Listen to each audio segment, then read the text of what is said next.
At the engagement banquet, my two childhood sweethearts suggested that I should draw lots to choose a wife among the girls present. Whoever drew the paper slip with a turtle would marry me, but unexpectedly, the one who was supposed to go first pulled over a passing waitress to take her place. By the time the waitress realized what was happening, she was already holding the slip with the turtle drawn on it. That was when I understood. My two childhood sweethearts had staged this act together, forcing me to pick a mute waitress as my fiancée, just to humiliate me in front of everyone. Their true purpose was simply to vent their anger for the poor student they liked. Just when they thought I would bow my head, apologize to the poor student, and then choose one of them as my fiancée again, to their shock, I instead took the waitress's hand in front of everyone and announced that she was the one I would marry.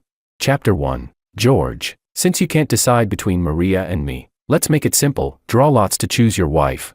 Willow proposed, and Maria, standing beside her, nodded eagerly, clearly delighted by the idea. Whoever draws the slip with the word turtle on it will be the one you marry. How about that?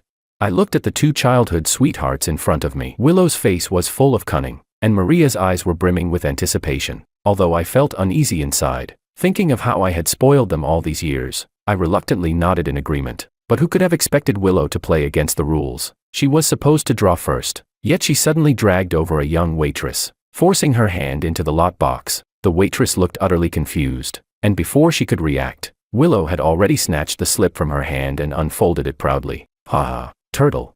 As she spoke, she deliberately showed it to everyone present. I stared at the turtle drawn on the slip, veins bulging on the back of my hand. Of course it was a turtle. After all, when they persuaded me to play this game of drawing lots for a wife, I had asked them, what if someone else drew the turtle? Willow had sworn confidently, "It's just for show. I already drew turtles on every slip, and since I'll be the first to draw, your wife will definitely be me." Maria had also rushed to say she would draw first. Seeing how prepared they were, I didn't want to spoil their fun, so I agreed, but I never expected. At that moment, Willow cast a playful glance at Makoto nearby, then looked back at me, her tone faintly provocative. "George, now that this mute waitress drew the turtle, by the rules, you have to marry her." I glared at Makoto. He was a poor student whom my family had sponsored, and right now he was smiling faintly, as if he had known all along. The waitress was mute, but her hearing was sharp. Realizing that everyone was mocking her, she waved her hands frantically, signing her refusal. Willow only sneered, "You're just a waitress, and a mute at that. Do you even know who George is? He's the only heir of the richest family in City A, the Wangs. If he wants to marry you, shouldn't you be grateful? How dare you act ungrateful?"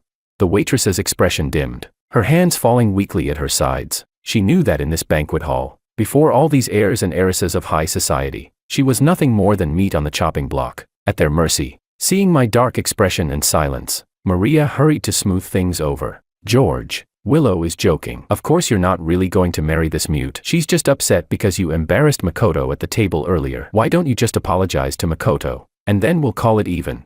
That was when I finally understood. I raised my head, looking at Willow in disbelief. "So the reason you pushed me into this game was all for Makoto? For him, you were willing to treat my marriage like a joke?" What infuriated me even more was that Makoto had remained calm from beginning to end, which meant the three of them had planned this together, keeping me in the dark as the only fool. My gaze swept across Maria and Willow. Now that I had exposed them, Maria dared not meet my eyes. Willow's face flashed with a hint of embarrassment, but she still spoke stubbornly. "If you don't apologize, then you have to marry this mute." Since I didn't spare even a glance at Makoto, clearly unwilling to apologize, Willow lost her temper too. She yanked the waitress forward and shoved her roughly toward me. "You're going to marry him. The two of you might as well start getting acquainted."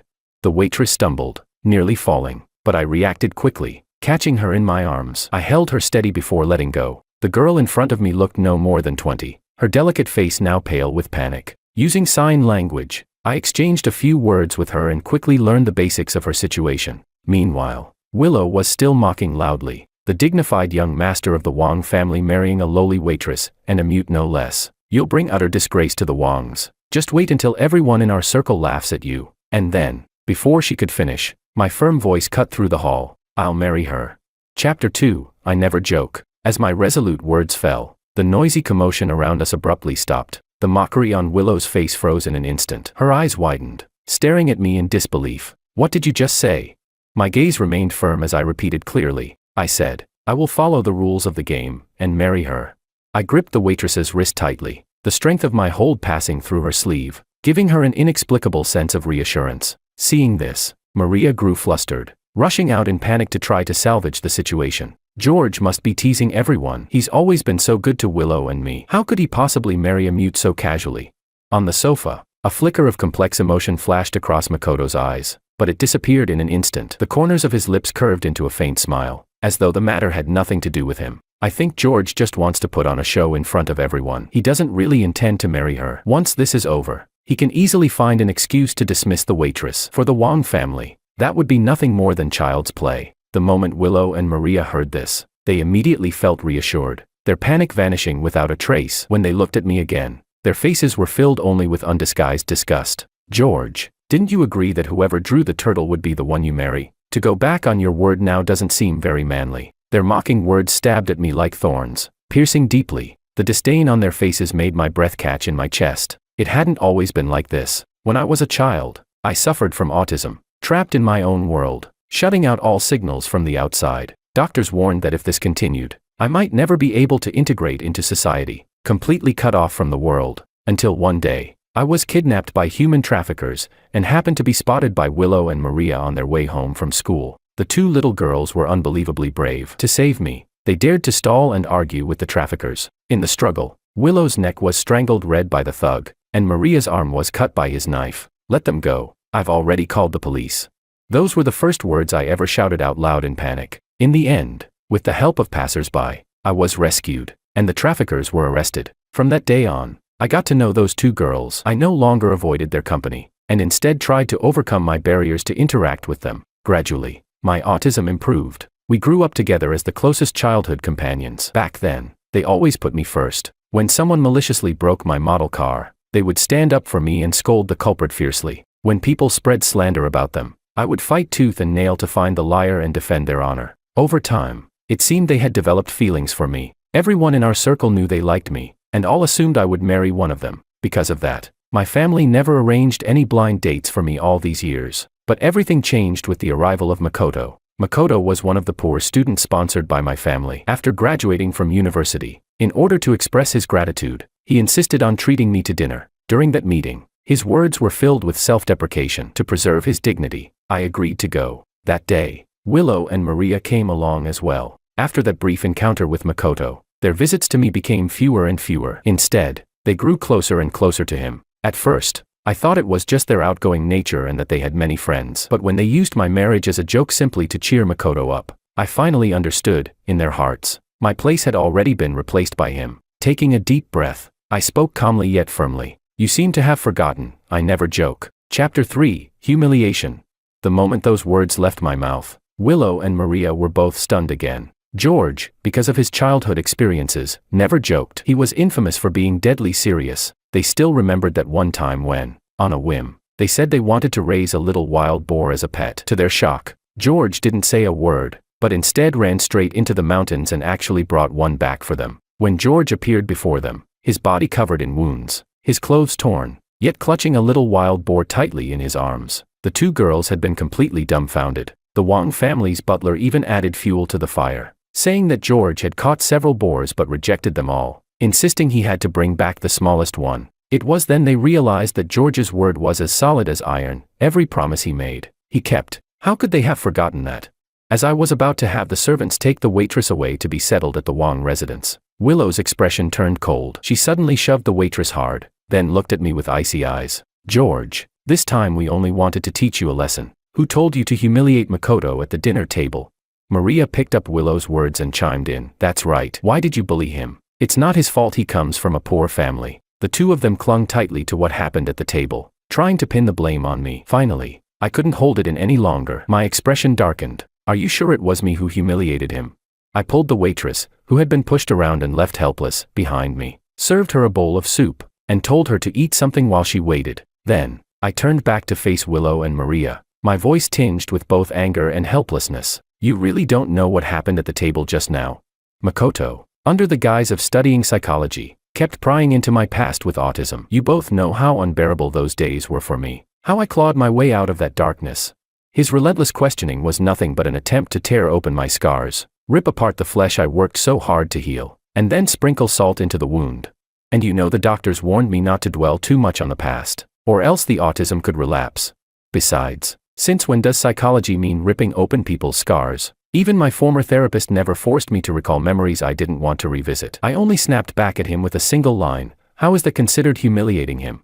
If he wallows in self-pity and you sympathize with him, that's your business. But your way of pleasing him, of siding with him, is built on treating me like a clown. This ends here. From now on, we go our separate ways.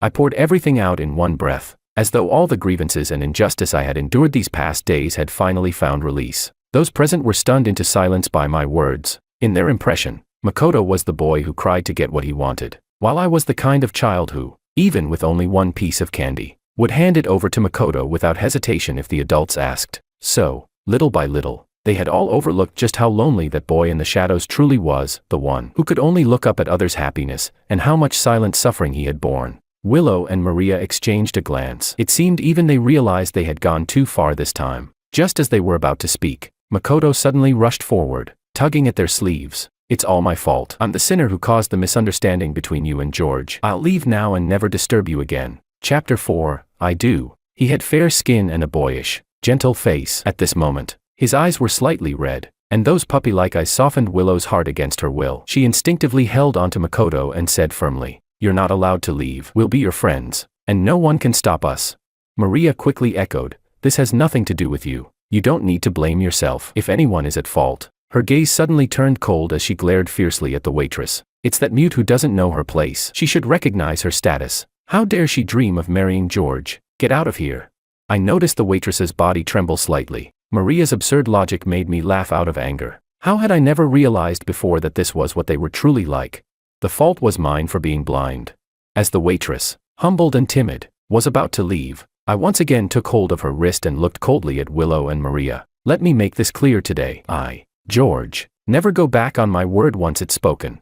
From now on, you will show her respect. She is not a mute, she is your sister-in-law. As my words fell, Willow and Maria's faces darkened terribly, but the disdain in their eyes as they looked at my unknown fiancé remained. George, I want to see whether you really intend to bring this mute home as your wife. With that, the two of them left with Makoto. The guests also dispersed one after another. The birthday banquet ended on such an unpleasant note. Even my grandfather's gaze at me carried deeper meaning. At last, he only said, "You brat, you brought this trouble on yourself. Now you deal with it. You've spoken your vow in front of everyone today. Don't let people laugh at you. Otherwise, I'll be the first to break your legs." "Grandpa, I understand." After that, I sent my grandfather off. For a moment, the grand banquet hall was left with only me and the waitress. I saw her head lowered, her slender fingers nervously twisting together. Suddenly, I remembered, when Makoto had been forcing questions about my autism at the banquet earlier, while others were either silent, curious, or even gloating, this little waitress had been the only one standing up, gesturing non-stop. Others couldn't understand, but I could, because of my autism. I had learned sign language. She had been signing over and over, "Don't bring up autism again. It could relapse." When she saw that Makoto either didn't understand or was deliberately pressing me, in her desperation, she even tried to cover his mouth with a napkin. It was precisely because of this that Willow and Maria noticed her, and used her as their pawn to humiliate me. Thinking of this, guilt welled up inside me as I looked at her. In the end, it was I who had dragged her into this mess. Although I had already asked about her basic situation through sign language earlier, she was unmarried, had no boyfriend, and was currently single. I still motioned for her to sit down. Just as I was about to ask whether she felt wronged marrying me, she signed first, saying that she was the one who had dragged me down. But I told her I was truly willing to marry her. Looking at her pure, lily-like face, her delicate brows and eyes, in the past, I had no concept of beauty. But now, I felt this girl was genuinely pleasing to the eye, bringing a sense of lightness and joy to my heart. Before, I never knew what kind of wife I wanted. But at this moment, I suddenly felt that if the one to share the rest of my life was this girl before me, then the future was something I could look forward to with hope. So, I signed to her. The Wang family has an ancestral rule: one lifetime, one partner. If anyone breaks it, they will be expelled from the Wang family, their name erased from the genealogy, and from then on, they will no longer be part of the Wang family, in life or in death. I will do everything I can to treat you well. Will you give me this chance? Our eyes met. She looked at me, just as she had years ago, just as in her dreams, unchanged. Her heart stirred, and she nodded immediately. Slowly but firmly, she signed, "I do." Chapter 5, A Touch of Romance. I learned that my fiancée's name was Anna. She was not only beautiful, but even her name sounded pleasant. She casually mentioned that she was all alone and said nothing about her past. I assumed she was an orphan, so following my grandfather's wishes, I arranged for her to settle down in the Wang residence. To restore the family's reputation, my grandfather wanted us to marry as soon as possible, and the wedding date was set for just half a month later. For this reason, we decided to live together in advance, so we could get to know each other better. Of course, before the wedding, Anna would continue to stay in the guest room. The next morning, when I woke up, the dining table was already filled with breakfast. At first, I thought it was prepared by the servants, but upon closer inspection, the dishes were quite different from the usual fare. Just as I was full of doubt, Anna Sue walked out of the kitchen, carrying a steaming pot of soup.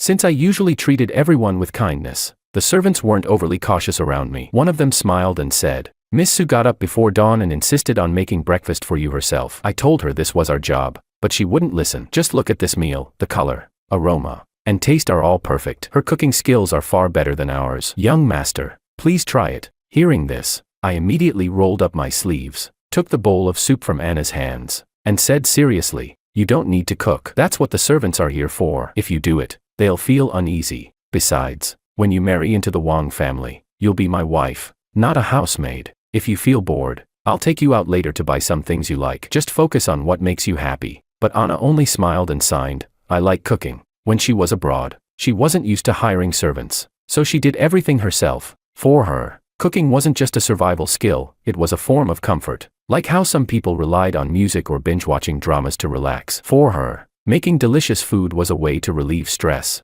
and especially, she glanced at me, her delicate brows and eyes carrying a touch of spring warmth. Cooking for someone she liked gave her an even greater sense of fulfillment. Seeing this, my heart warmed. I smiled back and said, "If you truly enjoy it, then next time we'll cook together. I'll keep you company." I thought nothing more of it. I just wanted to do something together with the one I was drawn to, no matter what it was. Although my grandfather said he wouldn't interfere with my decisions, as the only bloodline of the Wang family and the child he had raised himself, how could he not worry about my marriage?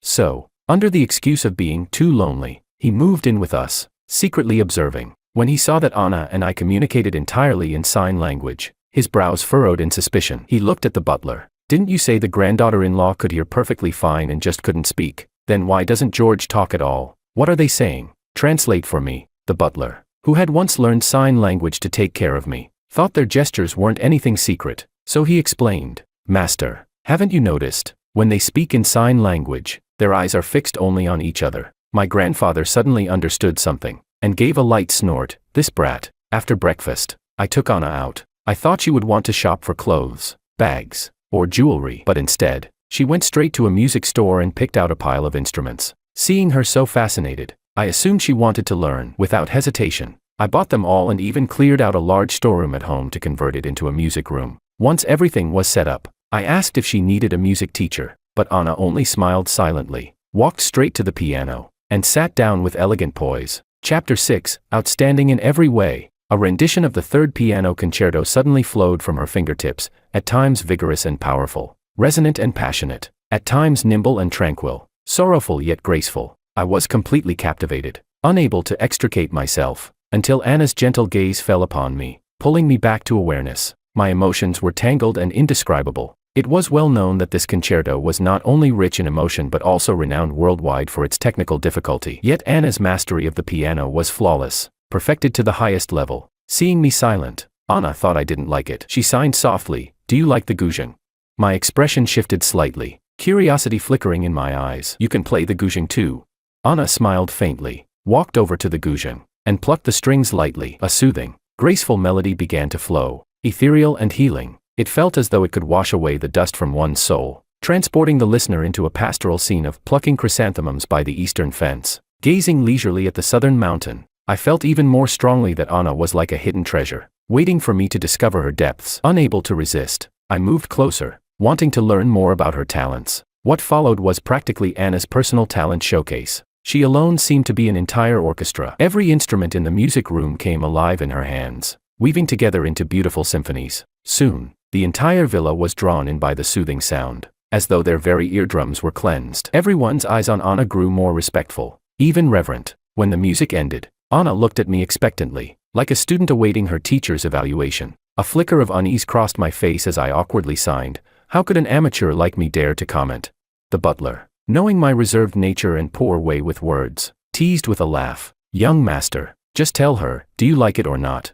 I nodded repeatedly and said seriously, Anna is amazing. I like it very much. Then, as if remembering something, I added, of course, even if Anna weren't amazing, as long as she is Anna, I will like her. At that, gentle laughter spread through the room, and Anna's cheeks flushed pink as she shyly lowered her head. Outside the door, my grandfather witnessed it all, his gaze growing deeper. He had thought Anna was introverted and insecure, but the more he observed, the more he realized, not only was she not insecure, she carried herself with the grace and composure of a true noblewoman. Her poise and dignity far surpassed those of ordinary socialites. Silently, my grandfather mused, Anna's temperament and upbringing could not have been nurtured by any ordinary family. It seemed necessary to investigate her background. As for me, I had always preferred peace and quiet, but to fit into Willow and Maria's world, I had been forced to endure parties and occasions I disliked. Anna, however, was different. She seemed to understand my preferences and feelings instinctively, and her interests aligned with mine. When I worked in the study, Anna would quietly sit on the sofa reading,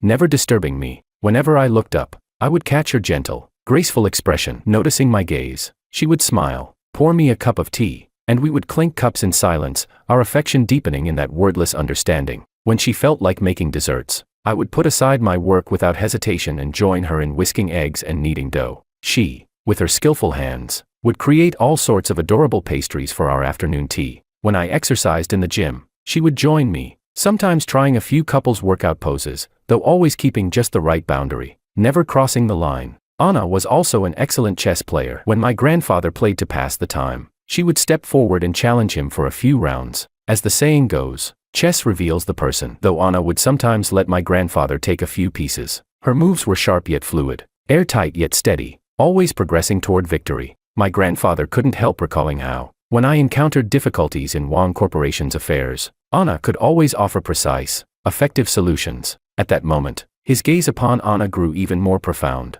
Chapter 7, The Truth. As the wedding day drew closer, I took Anna to pick up our wedding rings. We went straight to Tiffany. In City A's circle of the elite, Tiffany was a household name. Every piece of its custom jewelry was a masterpiece, and especially the diamond ring known as one can only ever give to one person in a lifetime. That ring was so popular it drew countless couples to it. A few days earlier, I had already custom ordered a ring based on Anna's finger size, and today we were here to pick it up. But just as we entered the store, we spotted Makoto, whom we hadn't seen in days. He was standing there, his eyes fixed on a jade pendant in the window. I heard this Buddha-head pendant can bring luck. My fortune hasn't been good lately. Maybe I've been targeted by petty people. Makoto muttered to himself. It's just a Buddha-head. If you like it, I'll buy it for you. Maria's voice came, filled with flattery. Willow, on the other hand, sneered disdainfully at the pendant. It's only a Buddha-head. Makoto, this Rolex suits you much better. Thank you, Willow. Maria, you're both so kind to me, Makoto replied,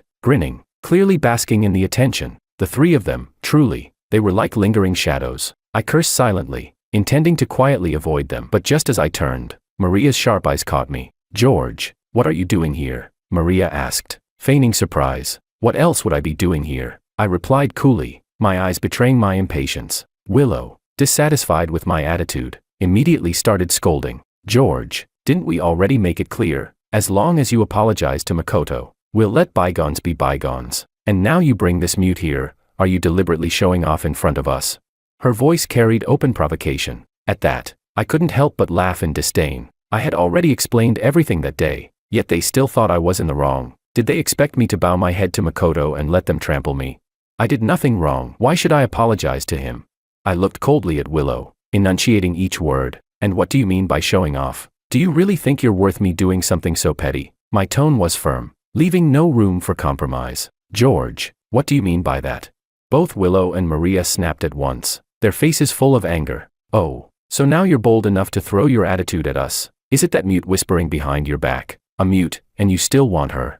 Willow rattled on, her voice dripping with contempt. I sneered inwardly. I wasn't a fool to be manipulated at will. My IQ was 150. Otherwise, my grandfather would never have entrusted me with the Wang Corporation. All these years, I had obeyed them simply out of gratitude for their help when we were young, but that debt had already been repaid. I would no longer allow them to act with impunity. I've already warned you, she is my fiancée. You should treat her with respect. If you don't know how to respect people, I don't mind teaching you. My tone was ice cold, edged with threat. George, is this really necessary? I told you. We could just play that game again. This time I'll definitely get the turtle, Maria muttered jealously, unwilling to accept that I kept protecting Anna. Enough. I have no interest in your childish games, I snapped impatiently. If you want to pamper Makoto, find someone else. Don't bother me again. At my words, Willow's expression cracked slightly, her eyes widening in surprise. You knew. Willow's voice trembled. I sneered inwardly. Of course I knew. After my grandfather's birthday banquet,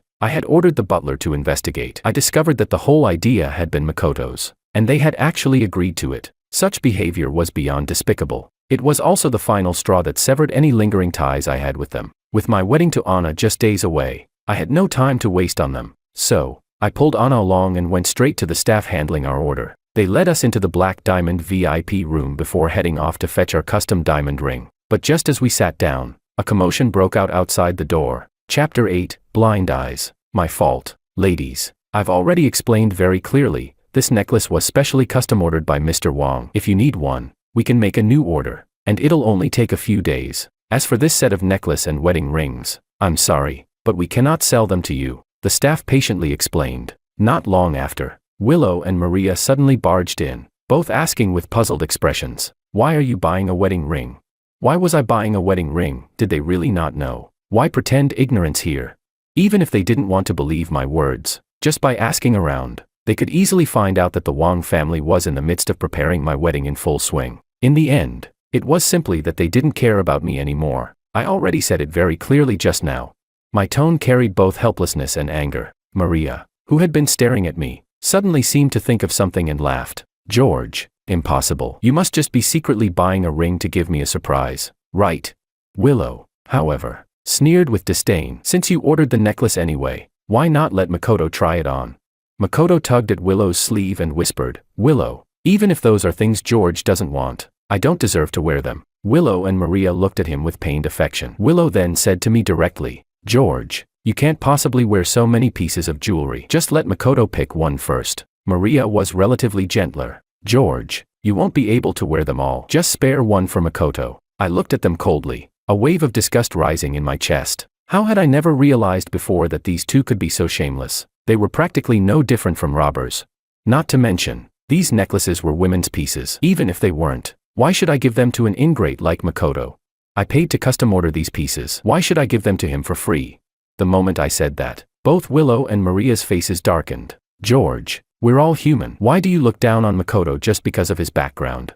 Makoto was right, you're nothing but a snob, unwilling to spare even a necklace, though I had already lost all expectations of them. Seeing them shield Makoto to this extent, even discarding their basic decency, I couldn't help but laugh in anger. I'd sooner put these on a dog than give them to him, I retorted without hesitation. Makoto said nothing, but his eyes turned red. Willow and Maria immediately panicked, distressed on his behalf. "Don't be sad, Makoto. I'll buy all of these necklaces for you." Willow glared fiercely at me, then turned and told the staff to prepare the bill. At that moment, Makoto stepped toward me, raising his hand to show the ring on his finger. "Look, this ring was given to me by Willow. She said it can only ever be given to one person in a lifetime." He even removed the ring, holding it out so I could see the engraving inside, but I had already lost all interest in them. Seeing Makoto buzzing in front of me non-stop like a fly, blocking the space between Anna and me, and interfering with us trying on jewelry, I finally lost my patience. I raised my fist and punched Makoto. He staggered back several steps before regaining his footing,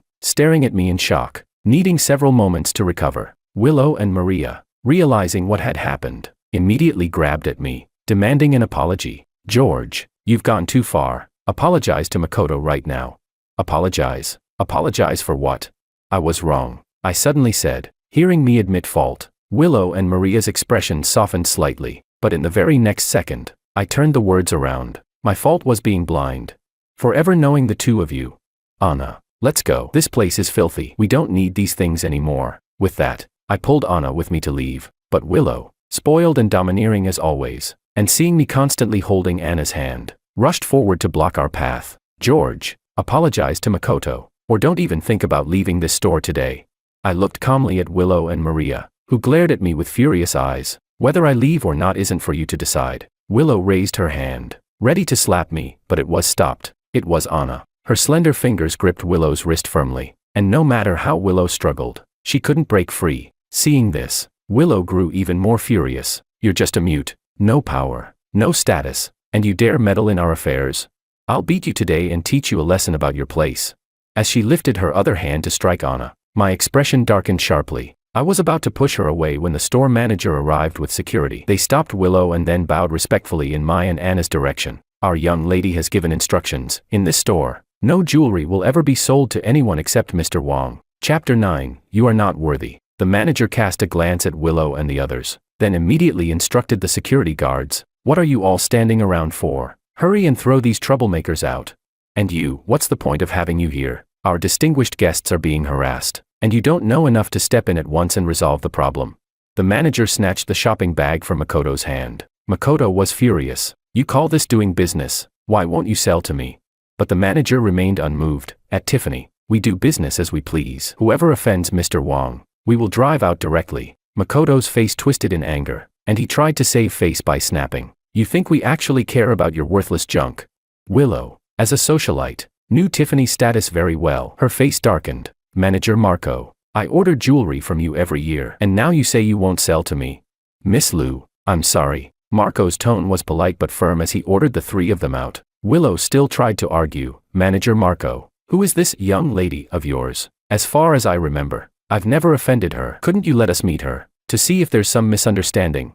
The manager cast a subtle glance at Anna beside him. Seeing her remain silent, his expression cooled, and he said faintly, "You want to meet our young lady? You're not worthy." With that, he motioned for security to drive the three of them out. Once the farce ended and the eyesores were gone, the manager turned respectfully to Anna and reported, "Miss, everything has been handled according to your instructions." I looked at Anna in shock. She turned out to be Tiffany's young lady, the one in charge of the entire brand. Perhaps seeing my surprise, Anna hurriedly signed an explanation. She hadn't meant to hide it from me. She wasn't really a waitress. That day, she had only put on a server's uniform to avoid some minor trouble. Unexpectedly, by a twist of fate, she ended up forming a bond with me. Hearing this, I felt relieved. After all, under the circumstances that day, an ordinary person truly wouldn't have been able to just slip into my grandfather's birthday banquet. Only, if that was the case, I knew Tiffany was a century-old family enterprise. Naturally, Anna couldn't possibly be without family. With our wedding drawing near, both emotionally and properly, I should first visit her parents. Yet, a fleeting shadow crossed Anna's eyes, and she quickly signed that her marriage was her own decision. I didn't need to visit her family. Her resolute stance made it clear she was hiding something, but I didn't press further. Instead, I simply squeezed her fingers and said, "We'll do as you wish." Then, I slowly let go. Because of the earlier farce, I no longer wanted the wedding rings and necklaces we had originally chosen, so I decided to order new ones. Together, we selected fresh rings and gifts for the bride from the catalog. After taking the measurements, the manager smiled and said, "Once they're completed, we'll deliver them directly to your residence." But just before we returned home, Anna told me she would temporarily be leaving the Wong residence. She wanted to return first and prepare herself as a bride-to-be. Then, she handed me an address. I glanced at it. It was in the city's most expensive, land-like gold estate district. In that moment, I couldn't help but feel that Anna's background was far deeper than I had imagined. Chapter 10. Her background. When I returned alone to the villa, my grandfather was already waiting in the living room. Seeing me somewhat dazed and by myself, he seemed to guess something and said, "Come to the study." As soon as we entered, he asked, "Why did you come back alone? Where's Anna?" I raised my hand, instinctively wanting to use sign language, but then remembered it was my grandfather in front of me. So I said aloud, "She went back to her own home first." My grandfather's expression dimmed slightly at that. "Anne, will she come back?" I froze for a moment. "Grandpa, what do you mean?" "She only said she went home to prepare for the wedding." "Is there something wrong with Anna's identity?" "So, you've noticed as well." In the study, my grandfather walked slowly, his expression unusually heavy and solemn. "I won't hide it from you. From the beginning, I felt Anna wasn't an ordinary person. So I secretly investigated her background. All I could find was that she went abroad when she was very young, and only returned a month ago. As for what happened today at Tiffany, I heard about it too. Do you think the power behind Tiffany could belong to just some ordinary wealthy family?" And indeed, that was also the unease I had always felt. Grandfather continued, "The most important thing is this, aside from vague records of when she went abroad and when she returned, nothing else could be found. Nothing at all. There are only two possible reasons for this. 1. Anna truly is an orphan, with no family behind her. But clearly, that's not the case. That leaves the other possibility. Her background is far deeper than anything I can imagine or reach. Her identity must have been deliberately concealed. That's why no trace of her can be found." I looked at my grandfather in shock. Even though I had now inherited the Wang Corporation, I had always regarded my grandfather as the ultimate authority, not only out of filial piety, but also because in this circle, his status and ability carried immense weight. Yet now, even he couldn't find anything. Then Anna's identity. Seeing the flicker of confusion on my face, and recalling everything Anna and I had experienced together these past days, my grandfather knew our feelings for each other were genuine. He patted my shoulder and said the old words. Anna is a good child. You know the ancestral rule of the Wang family. We do not annul marriages because of a complicated background. The only concern is if Anna cannot make her own decisions about marriage. If that happens, our Wang family may not even be qualified to marry her. If the Su family blocked the marriage, the Wang family would be powerless. I knew my grandfather spoke only out of concern for me. The bones of my hand clenched so tightly that they turned pale, yet I still nodded firmly. I understand, Grandpa. That night, I couldn't sleep a wink. The next morning, I rose early to continue preparing for the wedding. After all, Anna had said it herself, her marriage was her own choice, and even if, in the end, things turned out otherwise, I still didn't want to give up. I still wanted to try. 3 days later, I finally had everything prepared. Just then, a servant walked in carrying a flower pot and asked me, "Young master, this peony hasn't been watered for a long time. It's dead." I looked at the snow tower white peony Willow had once given me. I used to water it personally, but recently, with all the chaos Willow and Maria had caused, I hadn't paid it any attention. The peony had withered and died. Perhaps, our relationship was like this flower, already consumed and drained away, dying bit by bit. Throw it away. The words had barely left my mouth when I turned around and met Willow's furious face. "George, is this how you treat my token of affection?" I frowned, glancing at Willow, Makoto, and Maria. These three, did they really think the Wang residence was a marketplace? "Butler, what are you standing there for? Get them out of here. And if stray cats and dogs are ever allowed in again, then you all won't need to stay here either." I rarely spoke so harshly to the butler, but Willow and the others knew very well, those words were really directed at them. Willow panicked, stepped forward quickly, and pulled out a pair of rings, trying to shove one into my hand. "We came especially to give you these couple rings. Don't drive us out." But I avoided her hand as though it carried a plague. My eyes filled only with cold indifference. "Those rings, give them to whoever you like." George, don't care. I'll say it again, now, immediately. Get out. My voice rose, carrying an unmistakable threat. Maria and Willow exchanged a panicked glance, unwillingness and fear flashing in their eyes, just about to speak again. At that moment, my mother appeared, smiling brightly. "George, look who's here." I turned my head. Behind her stood Tiffany's manager, and beside him, a young woman in a beige dress, pure and refined. Her makeup was light, her waterfall-like hair draping over her shoulders. She looked like a fairy descending to earth, dazzling in her presence. My heart stirred slightly. She looked familiar, yet I couldn't recall where I had seen her before. "This is Anna, your fiancée. Don't tell me you can't recognize her just because she changed clothes." My mother chuckled from the side. "But truly, when I first saw her just now, even I was stunned. She's beautiful, whether in simple dress or with elegance." Hearing the name Anna, I finally dared to set my gaze fully upon her. Chapter 11, Insignificant People. The Anna I remembered was as simple and pure as a white flower, yet at this moment, she was radiant like a luminous pearl. Thinking about how we hadn't seen each other for 3 days, an inexplicable wave of emotion rose within me. I couldn't help but take a step forward, wanting to be closer to her. Anna felt the same, but when her eyes fell on Willow and the others, a trace of tension flashed across them. She asked in sign language, "Why are they here?" "They're insignificant people. You don't need to bother with them," I replied indifferently. Then, I asked Anna, "And you, did you come here especially to see me?" Before Anna could respond, it was Tiffany's manager who spoke up. "Didn't you recently reorder the wedding gown, rings, and other items? Both the bride's and groom's sets are ready, so I brought them over for you to try." I hadn't expected the manager to know sign language, but thinking of the respectful way he treated Anna, it made sense. Learning sign language must have been his way to better attend to her. Afterward, my gaze swept casually toward Willow and the others, and my lips curved into a cold smile. According to the original schedule, tomorrow is the day of the formal betrothal visit. What do you think? The manager's words were partly about procedure, but mostly meant to be overheard by Willow and her companions. In truth, even if the Wang family really went for the formal visit, it would only be a formality. The Su family had no need for betrothal offerings from the Wangs. After all, in this world, the number of families wealthier than the Su family could be counted on one hand. Upon hearing this, my mother immediately pulled out a finely bound book from her bag and handed it to Anna. Chapter 12, The Aura of the Wang Family's Madam. Anna, although you said before that the Wang family didn't need to prepare anything,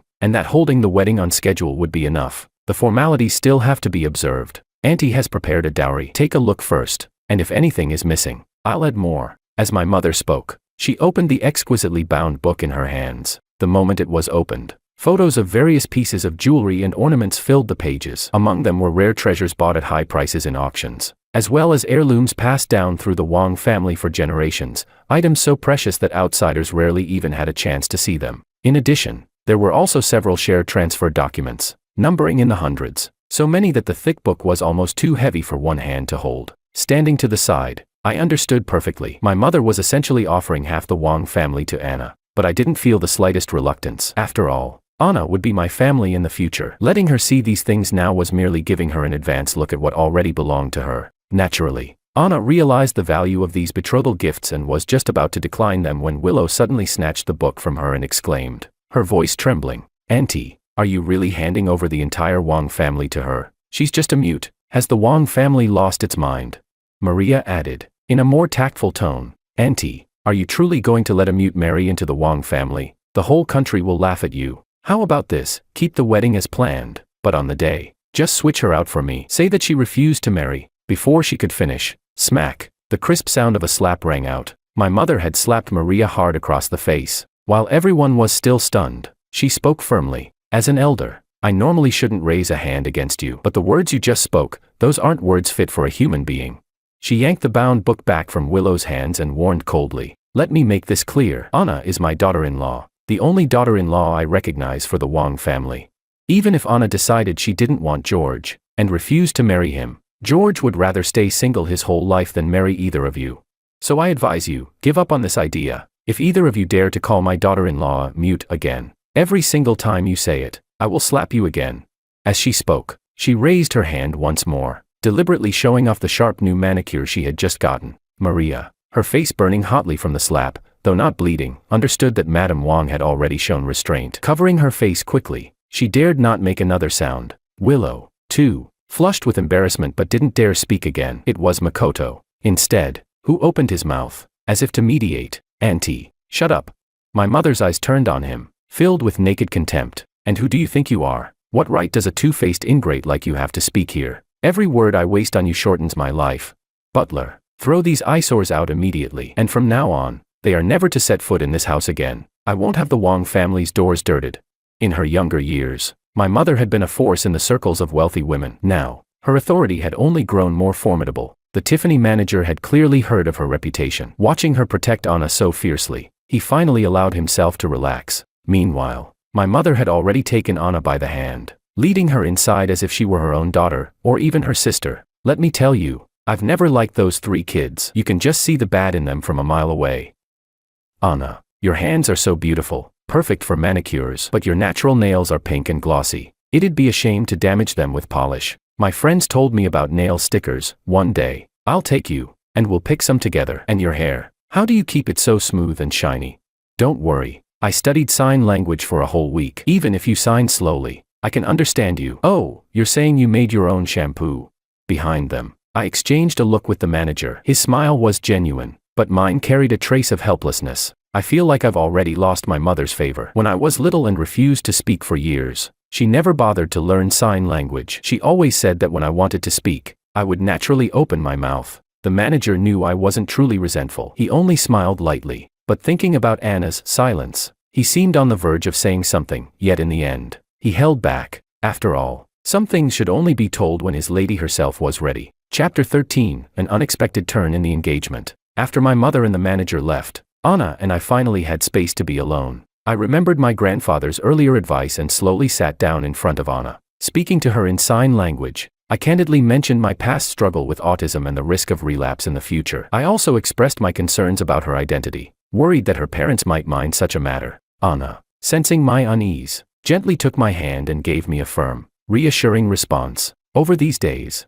George's unwavering protection and affection for her had only strengthened her certainty that she had chosen the right person. So she signed to me, "My parents know about you." In fact, long before George even knew her name, she had already mentioned him to her parents in the Sue family. "They approve of us being together. They're just traveling around the world right now, but they're already on their way back. On our wedding day, you'll be able to meet them. Don't worry, everything will go smoothly that day." Hearing this, The heavy stone in my heart finally settled. I looked at Anna with gratitude and then threw myself fully into preparing for the wedding. The betrothal ceremony the next day naturally went smoothly, and 3 days later, it was our wedding day. Ever since the day after my grandfather's birthday banquet, when he publicly announced that I would soon marry, nearly half a month had passed. The news had spread like wildfire, and the wedding had become the city's most anticipated event, dominating the trending lists for days. To show their regard for Anna, the Wang family spared no expense, booking the most luxurious hotel in the city. The scale of the wedding was among the grandest the city had ever seen. Early that morning, I personally went to the Su family to pick Anna up and head together to the hotel. The luxury motorcade attracted countless onlookers. Anna and I tossed out candies to the crowd, sharing our joy with everyone. But when I turned my head, I unexpectedly spotted Willow and Maria among the people. They had come to watch the spectacle. Willow and Maria mingled in with the crowd, picking up candies. But when they realized the groom was George, their faces instantly turned pale. This time, the Wang family had prepared not only traditional sweets but also small gold nuggets mixed in with the candies. The sight made the crowd surge forward, scrambling to grab them, and the scene quickly turned chaotic. Suddenly, Willow seemed to lose all reason, forcing her way frantically through the crowd, trying to reach the wedding car. "George, George," she shouted. Maria was also shoved about miserably. Normally so careful about her image, she now had no time to worry about her hair being pulled into a mess. Hearing Willow's desperate cries, Maria finally snapped back to herself, shaking her head in disbelief. How could this be? Why is George really marrying that mute? It was only a joke. I simply drew my gaze back, dismissing the disturbance as a meaningless interlude. I had already declared my intentions many times, that I would marry Anna. Yet they had been far too confident, or perhaps still believed I was their puppet to toy with as they pleased. Even if I resisted occasionally, they never thought I would truly break free of their control. That was why they ignored my words again and again. But just when the motorcade was only 10 minutes from the hotel, the driver suddenly slammed the brakes and stopped the car. Chapter 14, Actions Match Words. I quickly supported Anna, my gaze sharp. "What's going on?"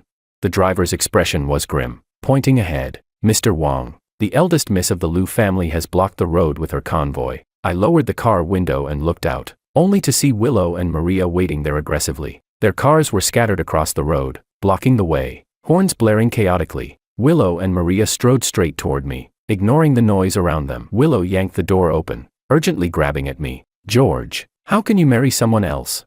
Maria, however, was much shrewder. She turned directly to Anna, her words dripping with disdain. "You're just a waitress, and mute at that. You and George don't even live in the same world. Don't think a silly bet makes you his wife. Get out of the car, now." I flung Willow's hand away and demanded, "It was you two who forced me to draw lots to pick a wife. Now that I've chosen, you're dissatisfied." Willow cried out anxiously. "George, that was just a game. How could you take it seriously? I know you're angry with us. I already got the ring back from Makoto. From now on, that ring belongs only to you." Willow reached out again as she spoke, but I shoved her hand away once more. "Save your efforts. I'm marrying Anna today. If you try to stop us again, don't blame me for being harsh." At my words, Willow seemed to lose all reason, screaming, "It must be that mute forcing you. Right, I'll throw her out right now."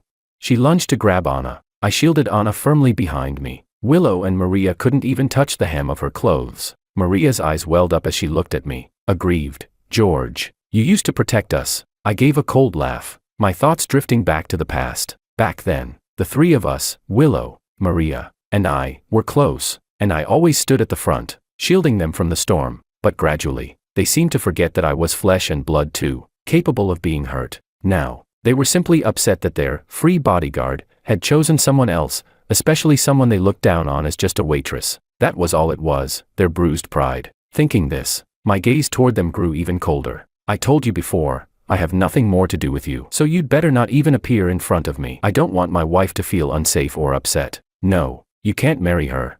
Seeing that I was determined, Willow screamed hysterically. She threw away all pretense and blocked the wedding car. "If you want to go to the hotel, you'll have to drive over my corpse." Watching Willow's shameless act, I clenched my fists. Was she really going to ruin the most important day of my life? I roared. "Didn't you consider this outcome when you dragged Anna into the lot drawing?" Willow shuddered, as if realizing something. "It's because of your Wang family's ancestral rule of actions matching words, isn't it? That's why you're marrying her." I gave Anna a reassuring look before turning back to Willow and Maria, my voice icy. "If Anna and I cancel the wedding, I'll be breaking the ancestral rule and expelled from the Wang family. Then I'll be nothing but a penniless man. Would you still want to marry me then?" The fiery aura that Willow and Maria carried faltered. They exchanged glances, momentarily speechless. Soon, Willow spoke again, but her voice had lost its confidence. Of course we would. Chapter 15. She made her move. Enough. I cut off Willow's entanglement with an icy tone. Your silence just now already gave me the answer. I stared directly at Willow and Maria, my voice heavy with disappointment and anger. You always defended Makoto, but only because of his looks. And now, when I'm in the same position as Makoto once was, you keep silent. That alone proves you only want to control me, as if controlling the young master of the Wong family could give you more prestige in your social circle. My words were like sharp blades, piercing straight into their weak spots. A flicker of embarrassment crossed Willow and Maria's faces, confirming that I was right. Yet Willow still tried to struggle. She gripped my hand tightly, her eyes pleading. George, I truly love you. If you care about the ancestral rules, it doesn't matter. You can just say it was me who drew the turtle that day. I should be the one marrying you. At her words, I only sneered. Back at the Wong family villa, when Maria suggested the same thing, she got slapped across the face. Looks like that slap hadn't landed on Willow, or else she wouldn't have forgotten so soon. Just as I was thinking this, a crisp smack rang out, and a bright red handprint bloomed on Willow's cheek. That was when I realized Anna had already stepped in front of Willow, her gaze cold and ruthless. The manager behind Anna translated, "This slap is the debt you owed George. I've collected it on his behalf." Willow, don't you see how ridiculous you are? When George liked you, you didn't cherish it. Instead, you trampled his feelings. And now, what gives you the right to block the wedding car? On what basis can you stop this wedding? You don't deserve George's kindness. Willow turned her head in disbelief. You, a waitress, dared to hit me. She stormed forward to pull at Anna, but both the manager and I shielded Anna firmly. It turned out Willow had even brought bodyguards to sabotage the wedding procession. Fortunately, Anna was well prepared and had brought plenty of people. Her side completely overpowered Willow's guards, subduing them one by one. Then, the bodyguards shoved Willow and Maria to the roadside and smashed their cars to pieces. Willow screamed in fury, "That Bentley cost me over $1 million. Anna, you bitch. You dared to smash my car. I'll make sure you lose everything you own." Anna calmly signed back, "Since I dared to smash it, I don't care about such petty money. You used your cars to block George from marrying me, so of course I'll clear the obstacles for him." Willow glared at Anna's commanding presence. "You're just a waitress. How dare you?" Anna gripped my arm tightly, her eyes unwavering. "As long as George is willing to marry me, I'll find endless courage for him." Seeing this, Maria seemed to finally understand the situation and quickly echoed, "George, we know you're not marrying this woman willingly. As long as you don't go through with it, we're willing to apologize to Grandpa and everyone else together with you. Drawing lots for a wife was just a game. Don't throw away your lifetime of happiness over a game." Willow snapped back to her senses and hurriedly added, "Yes, George, it's fine if you won't marry me, but you can't just rush into marriage like this." Their tactic had shifted. Now they claimed it was all for my sake. But Anna, silently clutching my arm, trembled ever so slightly. She seemed nervous. All eyes were on me, waiting for my decision. I took a deep breath, slid my arm free from Anna's grip, only to intertwine my fingers with hers. Her palm was damp, a thin sheen of sweat coating it. When I finally spoke, her body trembled even harder. "I will never abandon Anna." Anna's expression shifted from shock to disappointment, and finally froze in delight. Chapter 16. The Wedding. Gently, I tucked a loose strand of hair behind Anna's ear and whispered softly, "I'll never forget the day of Grandpa's grand birthday celebration. When you stood up to protect me, and also when we drew lots for a wife, you never wavered, always standing by my side. Now, no matter what anyone says, I won't leave you to face everything alone." At these words, Willow seemed to lose her mind, or perhaps, what she couldn't have, she would rather destroy. She suddenly turned toward Anna, her smile twisted and sinister. "Don't get too smug. George is only marrying you because of the Wong family's ancestral rule. He doesn't love you. A marriage without love is doomed to misery." Hearing that, I raised Anna's hand in front of everyone, planting a deep kiss on the back of it, my voice loud and firm. "My marriage to Anna is not only fate's arrangement but also the meeting of our souls. Her talent, her character, her kindness, and her integrity, they've all captivated me. I love her, with unshakable devotion, until death." Anna's smile blossomed. She clung to my arm and silently mouthed, "I love you too." Our eyes locked, filled with emotion, before we turned away together. Behind us, Willow and Maria, realizing the ending was sealed, broke down in tears, crying and begging me not to leave. With the obstacles cleared, the wedding car soon arrived at the hotel. To my surprise, the entrance was filled with powerful business tycoons, gathered from all corners of the world. Clearly, they had come for Anna. Not only did these magnates attend, but they also stood respectfully outside the hotel to welcome us. Upon seeing Anna, their expressions softened with warmth and kindness, as if gazing upon their own child. Then, their eyes turned to me, though they observed carefully. Their manner felt natural, without the slightest trace of disdain. Sensing my slight stiffness, Anna gently squeezed my arm, her eyes telling me, "Today, you are the groom. Today, the stage belongs to you." I drew in a deep breath, steadied my heart, and walked with Anna onto the red carpet. On the way to the grand wedding hall, I caught whispers among the guests revealing the Su family's background.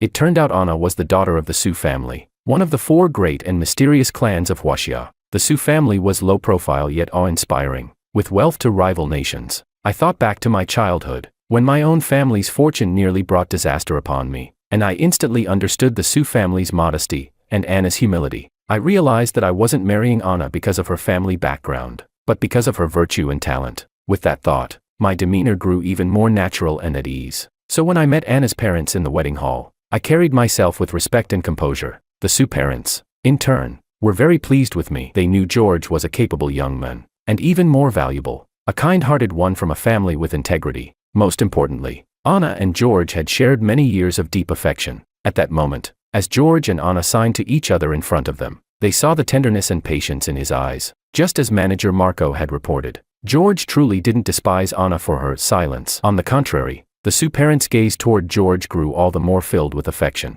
But, Chapter 17, Su father's recognition. When Mr. Su placed Anna Su's hand into mine, he said, "If Anna hadn't set her heart on marrying you, I would have insisted on testing you a bit longer. Young man, from now on you must treat my daughter well." Then he turned to the guests and made his recognition of me public. "From today on, George is my Su family's son-in-law. As the saying goes, a son-in-law is half a son. That makes George part of the Su family now." Everyone present was shrewd enough to understand the meaning behind Mr. Su's words. Immediately, they began addressing me as one of their juniors. Catching Anna's eye, I smiled teasingly at her. "Does this mean I've basked in the Su family's glory, and from now on I'll rise along with it?" Anna, blushing, lightly tapped my chest before explaining. She was the youngest child of the Su family, deeply cherished from birth, but because she was unable to speak as a child, her parents spent more than a decade abroad seeking treatment for her. She had only returned to the country a month ago. I was about to ask her why she suddenly came back, when a stream of guests arrived to toast me, so I lifted my glass temporarily instead. Although many came forward since I was the groom, they also knew I had important matters ahead that night. They showed restraint, letting me sip lightly rather than forcing heavy drinking. So by the time the banquet ended and the guests had left one after another, I was only slightly tipsy, still clear-headed. Mr. and Mrs. Su remained until the end, while Anna stayed with her mother in heartfelt conversation. Mr. Su gave me a look, leading me aside to talk. He asked directly, "Before marrying Anna, did you already know about her identity?" I did not hide it. My grandfather noticed Anna's outstanding qualities and suspected she wasn't from an ordinary family. Worried the Wang family wasn't worthy of her, he secretly investigated, but nothing was found. Still, both he and I believed Anna's background was far beyond what our Wang family could ever match. I didn't mention that I had often proposed visiting the Su parents beforehand, but Anna had always refused. At my words, Mr. Su studied me for a moment, his gaze holding a glimmer of satisfaction. This was an honest young man. Yet he asked again, "Now that you know, what do you think?" I froze for a moment, not fully catching his meaning. Then I said, "If the Su family doesn't oppose my being with Anna, then what difference does her background make to us?"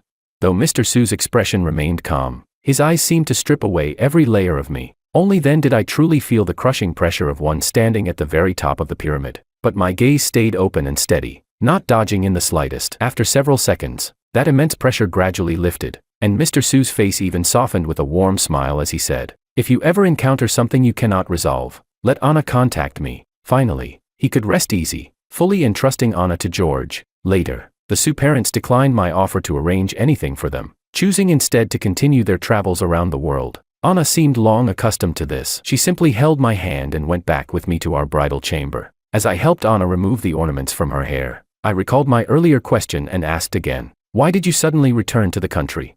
And in truth, I had always wondered, with Anna's qualities, she could have found a far more suitable match, so why had she chosen me?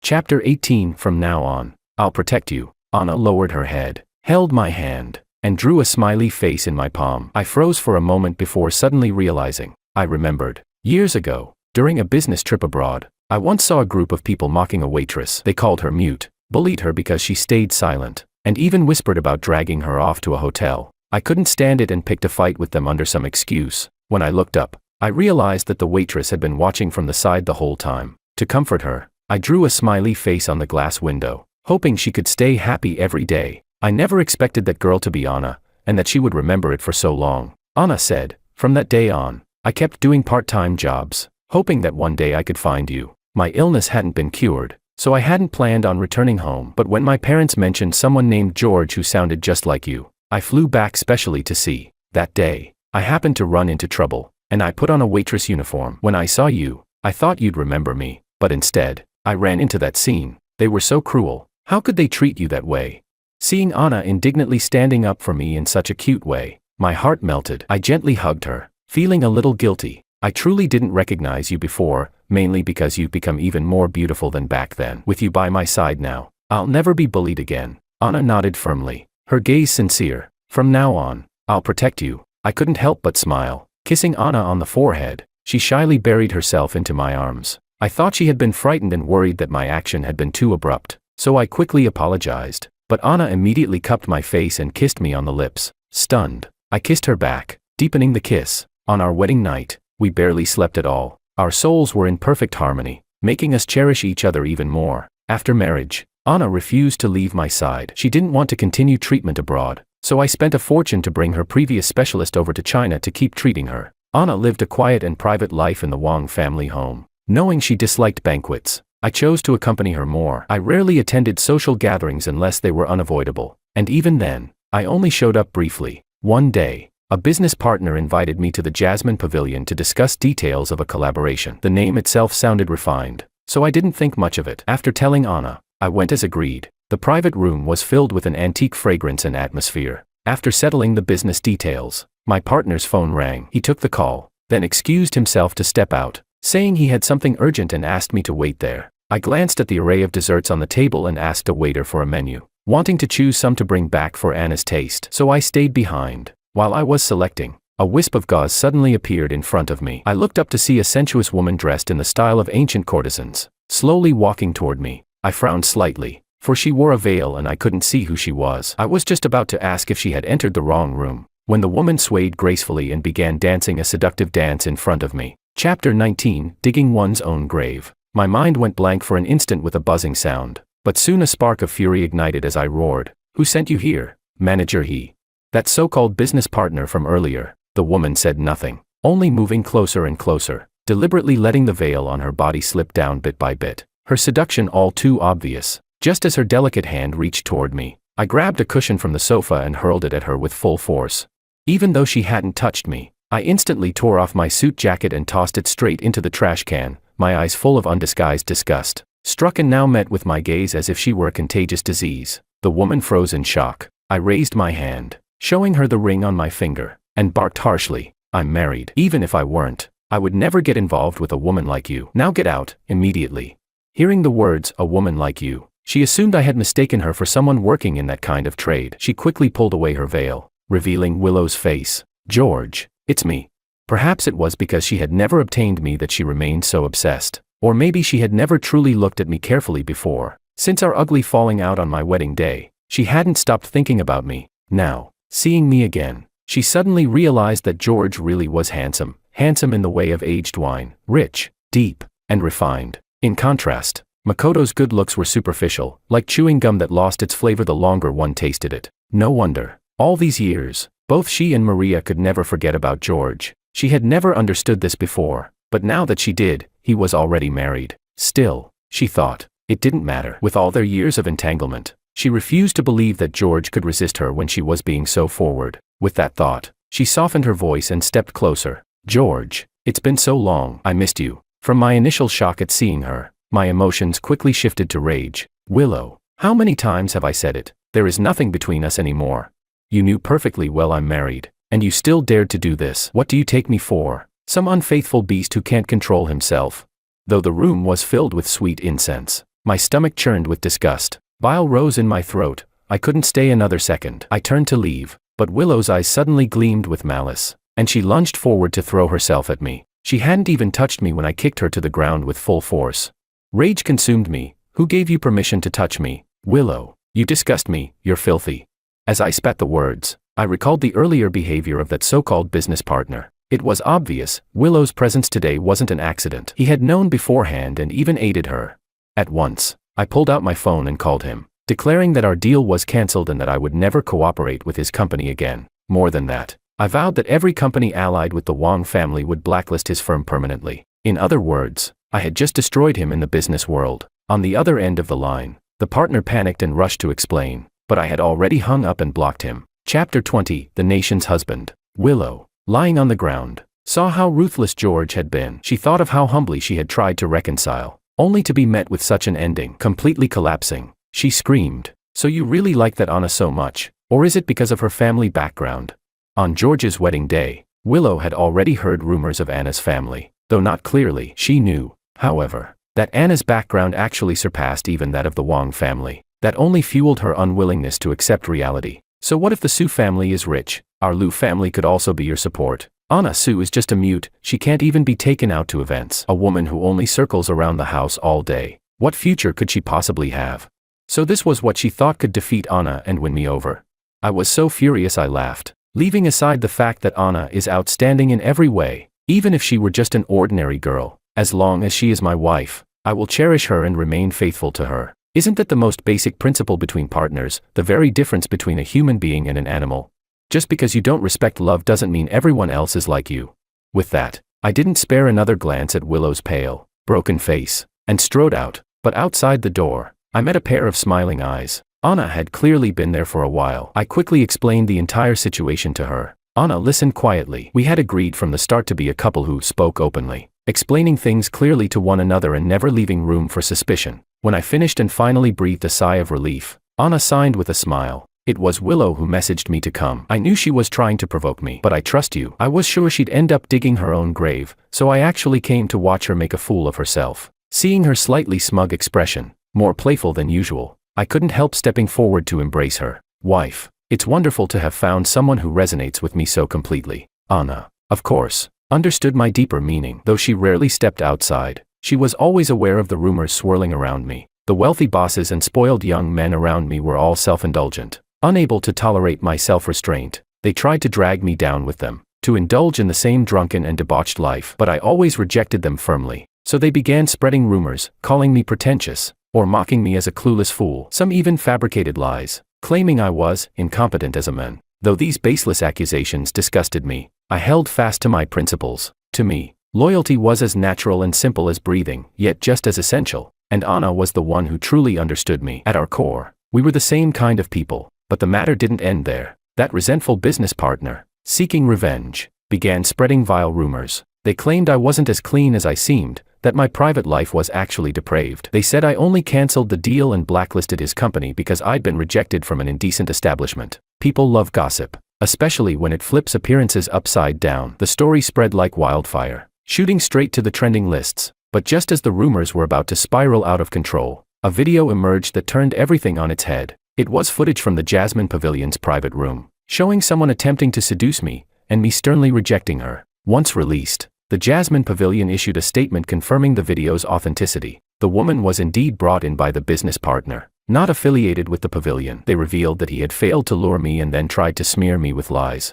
At the same time, my friends and partners stepped forward to speak for me, listing countless examples of my conduct, proving I was indeed a rare clean stream in muddy waters. In an instant, my image was not only restored but elevated. The words I had spoken in that private room spread widely. Whenever someone repeated the old saying, "All men are the same," or "Every man makes mistakes," there would always be voices countering with, "George isn't like that." And so, I became the model of the nation's husband, and a benchmark for male virtue. Chapter 21, Meeting Again. In my heart I knew clearly, it was Anna who had quietly handled those troublesome matters behind the scenes. She was always like this, silently sweeping obstacles out of my way, making me treasure this heavenly gift even more. That day, I planned to take her to buy some furniture in her favorite blue, to decorate our home. We went to the best Tiffany furniture center in the city. The moment Anna stepped through the doors of Tiffany, the manager eagerly welcomed her. "Miss, whatever you like, I'll have it delivered straight to your home." Before I could answer on her behalf, a sharp cry rang out nearby. "You can't treat me like this. I have money, I'll pay it back." Turning my head, I saw Makoto surrounded by several burly men, shouting at the top of his lungs. The manager hurried to explain. That one's a deadbeat debtor. Used to bring rich women here, buy things and then return them. For a long time we didn't check too closely, but when we finally did, every item he returned was a counterfeit. We sent people to collect the debt, but he kept stalling. It's been a real headache for us. I intended to avoid the mess and take Anna away, but Makoto spotted me instantly, like a rabid dog. He rushed over and clutched my leg, wailing, "George, please save Willow. Her family is about to force her into an arranged marriage. She's sacrificing herself to keep you from falling into ruin. I don't have enough money to save her. George, I know you hate me, but you can't just abandon Willow. Please, lend me some money to rescue her." Hearing this, I was baffled. Willow in an arranged marriage? What did that have to do with borrowing money from me? Besides, wasn't an arranged marriage actually a good thing for Willow? Anna, soft-hearted, had never exposed Willow for what happened at the Jasmine Pavilion, already saving her face. With Willow's temperament, she'd eventually let Makoto coax her into marrying him. But could Makoto ever afford to support her? An arranged marriage at least guaranteed her a lifetime of comfort. Seeing me unmoved, Makoto grew frantic, shouting loud enough for everyone to hear, "You can't just forget your old love because you have a new one." That one sentence instantly drew the crowd's attention. Look at him, dressed all proper, but he's a heartless scumbag. He's on his knees, must be suffering some grave injustice. At the comments, I sneered coldly, "You want to borrow money? Is it really for Willow, or for your gambling habit?" Makoto froze, then stammered defensively, "Of course it's for Willow. I didn't mean to gamble, it was for her. I wanted her to live better. That's why I gambled." "So that's why you seduced so many women, made them pay for you, and pawned off counterfeits as real. That's what you call ensuring Willow's happiness." The word gambling turned the crowd against him in an instant. Gamblers are born liars. And he even dared to slander others. How vile. The manager stepped forward at just the right moment, casting a glance around before adding, "And he had the nerve to defame our nation's husband. He deserves every bit of this." The nation's husband. The crowd had, of course, heard of the name, but I kept a low profile, and few photos of me existed online. Now, seeing me in person, all eyes fixed on me. So this is the nation's husband. Such righteous elegance. He really does live up to the name. As they swarmed around me like fans, someone suddenly shouted, "That gambler's trying to run." The crowd instantly remembered, surrounding him and shouting angrily, "How dare you bite back like a rabid dog and slander the nation's husband? Don't you know he's a true friend of women? It's because of him that I believe in men again, in love, in marriage. He's my dream, my emotional support. Anyone who tries to shatter that is as good as a murderer. You deserve death." In moments, Makoto was beaten black and blue, fleeing in disgrace, and right then, I realized, my steadfastness, and the Wang family's fidelity to marriage, truly held profound meaning. Afterward, Anna and I finished selecting our furniture and went home. I thought no more of the matter, but the next morning, upon waking, I discovered that a video of Makoto calling me a scumbag had already hit the trending list. Chapter 22, Forgiveness with Cameras. The video had been cut and spliced, seemingly manipulated behind the scenes. So some clueless netizens, relying only on fragments, quickly branded me a scumbag. Makoto had a decent face, and some people, swayed by appearances alone, stood unconditionally on his side. They launched waves of online attacks against Anna and me. But soon, without even needing Anna or me to clarify, people who had been present at the scene released the full, unedited video. In an instant, Makoto became a rat crossing the street, and it wasn't long before people even dug up his history of preying on wealthy women. Wave after wave of revelations sent Makoto to the top of the trending lists. Makoto must have thought the truth would never come out so fast, that he could at least gain a wave of fans and cash in. But he hadn't expected the sheer force of money and influence to leave him nowhere to hide. His few tens of thousands of fans all abandoned him, turning to attack. So much for being a devoted second male lead. Turns out he's the real male version of a gold digger. Easy money. Just act pitiful and rich women fall for it. Ladies, don't be fooled by this kind of parasite. Gambling will ruin you for life. He even had the audacity to bite back, crying wolf. Seems yesterday's beating was too light. If anyone spots him, please give him a good smack, $20 per slap, $50 per kick. Makoto's account was permanently banned by the platform. Word spread that he was hiding in a rented flat, too afraid to step outside. Truly, evil met its own retribution, no sympathy deserved. I hardly gave him another thought. Just when I believed the matter had finally settled, Maria released a video statement. She claimed to be one of the victims of this scumbag who preyed on rich women. Makoto had professed love for her, constantly asking her for money and luxury goods. Because she liked him, she had bought him countless gifts, but he turned out to be nothing more than a shameless leech. The internet quickly rallied in sympathy. When people saw Maria's beauty paired with her pitiful story, they grew fond of her at once. To thank her new supporters, she announced a promotion. Anyone purchasing a property in Lin Real Estate's development would receive a 20% discount. Maria Lin was clever. She knew the wealthy woman persona sold well. With a single video, she gained hundreds of thousands of followers, boosting even her company's stock price. After that, I stopped paying attention, focusing instead on renovating our marital home with Anna. When we had rushed to marry, we hadn't made many changes to the house. Now, knowing Anna's tastes and habits better, I decided to redesign it thoroughly. Our new home was nearly finished when, one day, I ran into Maria at the door. She stood there holding a bouquet of flowers, with several cameras behind her. When she saw me, her face lit up with joy. "George, I've been waiting for you for so long. I'm here to apologize. I was wrong before. I listened to slander, trusted Makoto, and did many things that hurt you. But we grew up as childhood sweethearts. Even if you're married now, aren't I still your little sister? Won't you forgive me and give me another chance?" Camera lenses zoomed in on me. I looked at the meticulously dressed Maria. She knew the internet already recognized me as married, recognized me as the nation's husband. So she couldn't, like Willow, try to play the homewrecker. Instead, she chose to play the family card, retreating in order to advance. Chapter 23, The Deeper They Dig. I looked at the bouquet of flowers in her arms, then at the cameras practically shoved into my face, and asked mockingly, "Are you really here to apologize?" Maria froze for a moment, then quickly nodded. "Yes, I hope you can forgive my past mistakes." I sneered. "If this is an apology, why did you bring red roses? Since when do red roses mean apology? And another thing." I pointed at the cameras. "What does bringing them mean? We grew up together." "Yes, but that's all in the past. I don't want to rehash what happened before. I already told you. I don't want any more ties with you. As for this so-called brother-sister nonsense, you should know this, in the Wang family, there's only me. I have no sisters. I'm married, and I don't need a so-called adopted little sister. So don't disturb my life again. Don't cause trouble for my wife again. Otherwise, I will report you for harassment." Maria's eyes reddened on cue, making her look heartbreakingly pitiful. She displayed her sorrow clearly for the cameras, then even tried to pull at me. "George," but I stepped aside, avoiding her touch. "Please watch your behavior. No pulling and tugging. And I've said it before, I am not your brother. Address me properly by my full name, or better yet, don't call my name at all. Don't appear before me again." Even after such blunt words, Maria, desperate for traffic, still tried to entangle herself further. I exposed her motives directly. "So you've thrown away your dignity just for clicks? Is this what passes for Lin family upbringing? Let me be perfectly clear, you may want to use me. You may want to ride my popularity, but whether that happens depends on me, not you."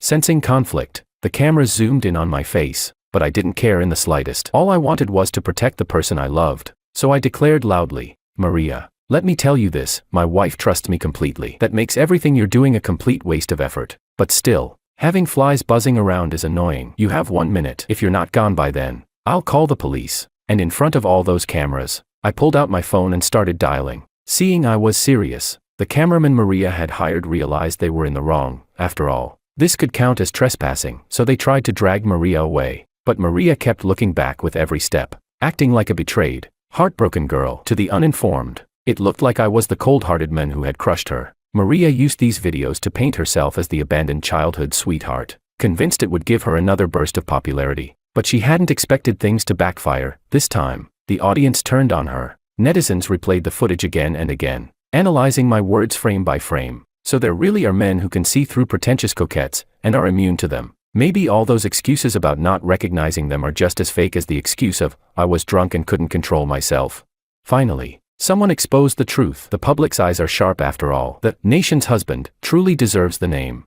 A small faction of Maria's diehard fans, along with her hired bots, tried to spin the story, claiming I was just building a devoted husband persona. They said that anyone so cold toward his childhood sweetheart couldn't possibly be faithful in love. But in bringing this up, they accidentally kicked a hornet's nest, because immediately, people began digging deeper, pulling out stories of my childhood entanglements with Maria and Willow, and later with Makoto. Chapter 24, Their Ending. I watched the videos from their childhood. Wasn't Maria and Willow's treatment of George nothing more than making him their little errand boy?